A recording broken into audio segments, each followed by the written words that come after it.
in this fourth of John Donne's holy sonnets. He pictures the Last Judgment with the resurrection of the dead.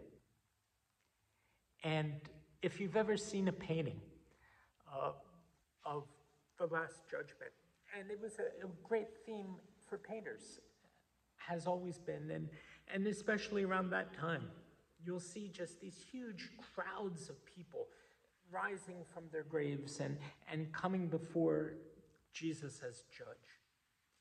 And one of the other things that he does here, he puts into words what painters at that time were showing.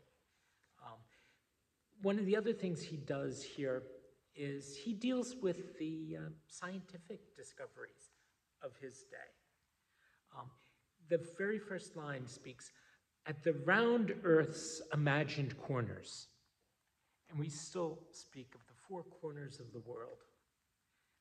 Well, he's at a time that's moving with great speed from a flat earth to a round one. He lived at the same time as Galileo.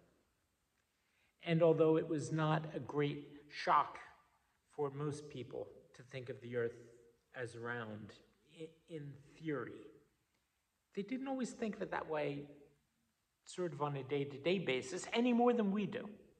We don't look at the parking lot and think, oh, I wonder how many degrees of change there are from my front wheels to my back, and whether I need to put a block under the tires to prevent the car from rolling. That was a weird example, wasn't it? I'll admit that. Maybe I should just read and get back to what really matters here. Him pointing us to what we might have to expect. At the round earth's imagined corners, blow your trumpets, angels, and arise, arise from death, you numberless infinities of souls, and to your scattered bodies go, all whom the flood did and fire shall o'erthrow, all whom war, dearth, age, agues, tyrannies, despair, law, chance hath slain, and you whose eyes shall behold God and never taste death's woe.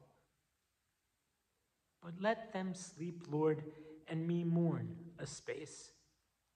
For if above all these my sins abound, 'tis late to ask abundance of thy grace when we are there.